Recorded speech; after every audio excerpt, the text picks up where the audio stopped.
Bonjour à tous. Je m'appelle Agapi Danzer, je suis étudiante en master de conservation et restauration des biens culturels à l'Université de Paris 1 Panthéon-Sorbonne. Aujourd'hui, je vais vous présenter le stage que j'ai effectué au sein du pôle restauration, filière archéologie et ethnographie du CDRMF sous la direction de Manuel Leroux. Donc, dans le cadre de mon stage, le musée d'archéologie nationale a sollicité un traitement pour 2 objets métalliques, une pointe de lance et une hache. Cependant, nous avons décidé de concentrer le stage que sur le traitement de la pointe de lance, compte tenu de l'intérêt technique et du temps. Donc, une première réunion a eu lieu en décembre, en présence de la restauratrice en chef du MAN, Hélène Huisson, de la régisseuse Hélène Boudin, de Manuel Leroux et moi-même, pour voir les objets en réserve. Et l'objet étant sous la responsabilité de Thierry de Chez-le-Prêtre, qui est conservateur des collections de la Gaule romaine au MAN, nous avons défini l'objectif du traitement, une restauration de l'objet pour étude. Donc, d'après l'inventaire du MAN, la pointe de lance a été acquise en 1865 auprès d'un certain monsieur Yering, à la suite de fouilles menées dans l'ancien castrum de Mayence, en Allemagne. Elle est donc en alliage ferreux et son état de conservation était très dégradé avant traitement. Elle était extrêmement fragile et vraiment à peine manipulable. Il s'agit d'une pointe de lance particulièrement longue, mesurant 34 cm de la douille à la pointe. Elle était initialement accompagnée de 11 fragments et des résidus, trop petits pour être montés. On pouvait observer une cassure longitudinale à l'extrémité de la flamme, peut-être liée à un ancien montage. On ne sait pas trop ce qui s'est passé avec la cassure. Et la surface était couverte d'une couche de corrosion très épaisse et irrégulière. Donc, l'étude a commencé par une radiographie X de l'objet réalisée avec Elsa Lambert. Vu sa fragilité, il était vraiment à peine manipulable. Nous avons dû le maintenir debout sans le contraindre. On l'a donc enveloppé dans un film étirable, puis on l'a placé dans une boîte cylindrique avec des cales. La radio nous a révélé la présence de métal résiduel au centre de la flamme et au niveau de la douille. Aucun décor n'a été observé, mais on a pu observer des fissures internes et une corrosion en feuilles. Nous avons ensuite procédé à l'observation et à la description de l'objet. L'examen s'est effectué par observation à l'œil nu, sous loupe binoculaire, sous vidéomicroscope IROX et sous UV. La lumière UV nous a fourni des informations intéressantes, comme vous pouvez le constater sur les photos. La pointe présentait une fluorescence orange, quasi intégrale sur la surface de l'objet, qui correspondrait à une résine appliquée sur l'ensemble antérieurement, et aussi une fluorescence bleue plus localisée, qui correspondrait à une autre phase de restauration, une autre résine, qui a été appliquée spécialement plutôt sur les fissurations. En parallèle, nous avons aussi accordé du temps à la recherche typologique de l'objet, en cherchant notamment en ligne et dans les livres sur l'armement pour trouver les pointes de lance similaires. Et à partir de l'étude faite par Burger-Bollmaker en 2022, sur le camp légionnaire romain de Mayence, nous avons cherché à mieux comprendre le contexte du site. Ensuite, pour mieux comprendre la corrosion, je me suis appuyée sur des mémoires de travaux de recherche, tels que le mémoire de Florent Gomez, celui de Marie-Anne Loperatia et aussi de la thèse de Solène Rigueur. Je ne vais pas vous en parler plus longtemps parce que la bibliographie est ici. Donc, avec ces données, nous avons pu établir une stratigraphie de corrosion, même si celle-ci varie beaucoup selon les zones.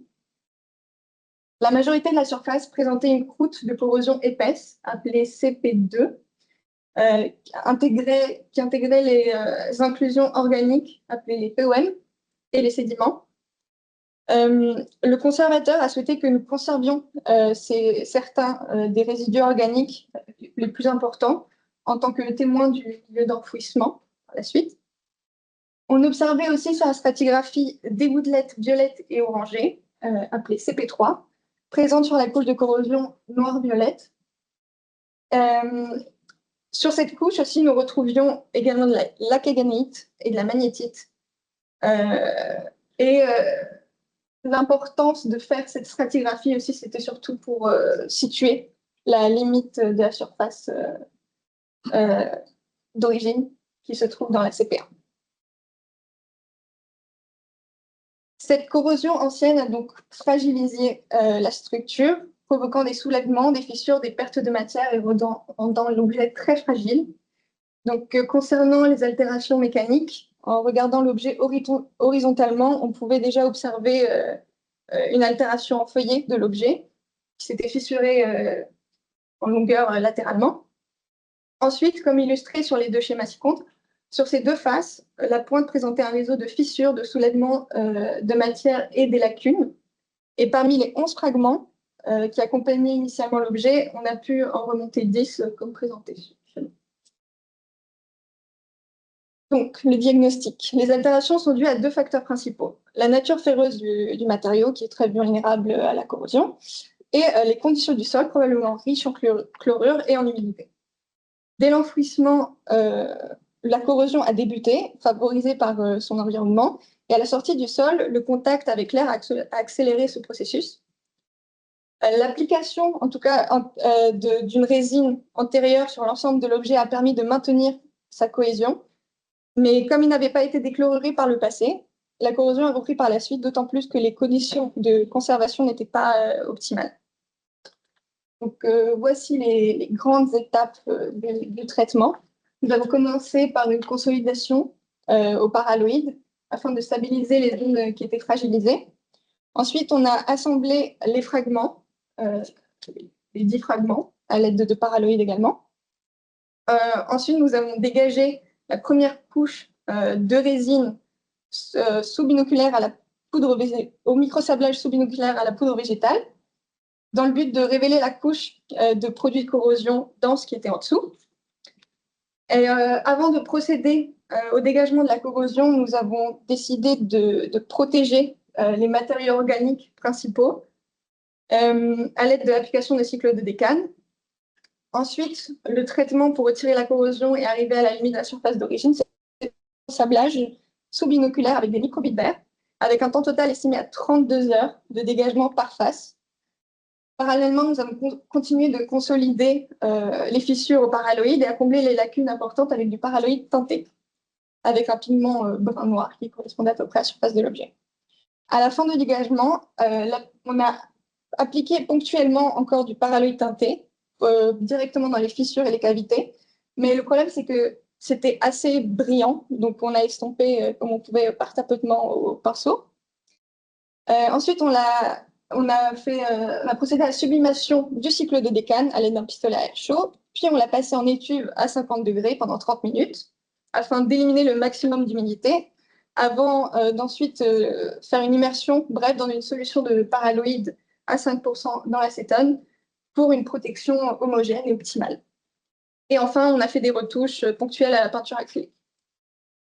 Donc, le traitement de la pointe a principalement permis sa manipulation, ce qui était pratiquement impossible dans son état initial. Il a ainsi apporté une stabilité à l'objet, tout en améliorant la lisibilité de la pointe, ce qui permet d'en extraire cette information archéologique et contribue ainsi à une meilleure compréhension de l'objet. Et aussi, le traitement était très intéressant, car au lieu d'utiliser la résine époxy qu'on va souvent utiliser pour le traitement des ferreux, on a entièrement utilisé du paralloïde B44 pour différentes applications, donc le remontage, l'infiltration, le bouchage et le vernis. Donc, à l'issue du traitement, plusieurs observations ont pu être faites. Tout d'abord, les restes organiques retrouvés confirment un non-fluxant dans un milieu détritique. Ensuite, l'absence du bois dans la douille suggère que l'objet a été abandonné sans emmanchement ou que celui-ci était déjà décomposé. Aussi, le traitement a permis de retrouver le profil archéologique de l'objet, mettant en évidence des stries en surface ainsi que des tranchants très plats et non affûtés, ce qui soulève la question de son éventuelle utilisation. Et enfin, ce cas illustre bien les difficultés rencontrées dans la lutte contre la corrosion active avant les années 70, parce qu'ils ne pratiquaient pas la déchlorisation à ce moment-là. J'ai une image de zoom des stries. Et donc, pour conclure, ce stage m'a permis non seulement de découvrir le travail de l'AMF, mais aussi d'approfondir mes connaissances sur la corrosion d'un ferreux archéologique et les traitements qui y sont associés. J'ai beaucoup appris sur la chimie, les facteurs de la corrosion, la documentation scientifique, et j'ai pu bénéficier de l'expérience et de la pédagogie de Manuel Leroux. C'était vraiment une expérience très enrichissante. Quelques petites questions.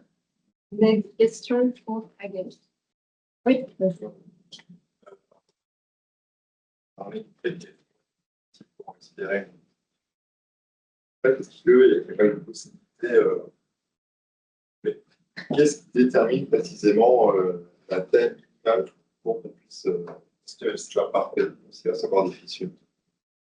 Par rapport aux fragments, Par rapport au dialogue. les tout petits fragments, c'était vraiment de la poussière pratiquement, donc c'était un peu impossible à retrouver. À partir du moment où on peut se dire, ah tiens, je vais essayer de le replacer, on va essayer, mais sinon, c'est impossible. Par expérimentation, on regarde si ça marche aussi. Une question. Comment vous avez choisi la poudre végétale dans sa mélange? C'est un choix. Ça, c'était pour enlever la première couche de résine. En fait, ça permet justement d'enlever cette couche-là sans... parce que la microbie, par exemple, c'est beaucoup plus abrasif. Et du coup, la poudre végétale, c'est quelle taille elle est équilibrée? Je ne me rappelle plus de la taille des grains. C'est pas grave. D'accord. Ouais, c'est pas.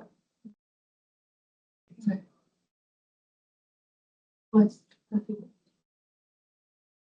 Et du coup, moi, j'ai peut-être rappelé l'information, mais de base, tu es de quelle formation? Je suis en master de conservation et restauration des biens culturels à Paris. Bien. Bien, merci beaucoup, Agathe. On va enchaîner.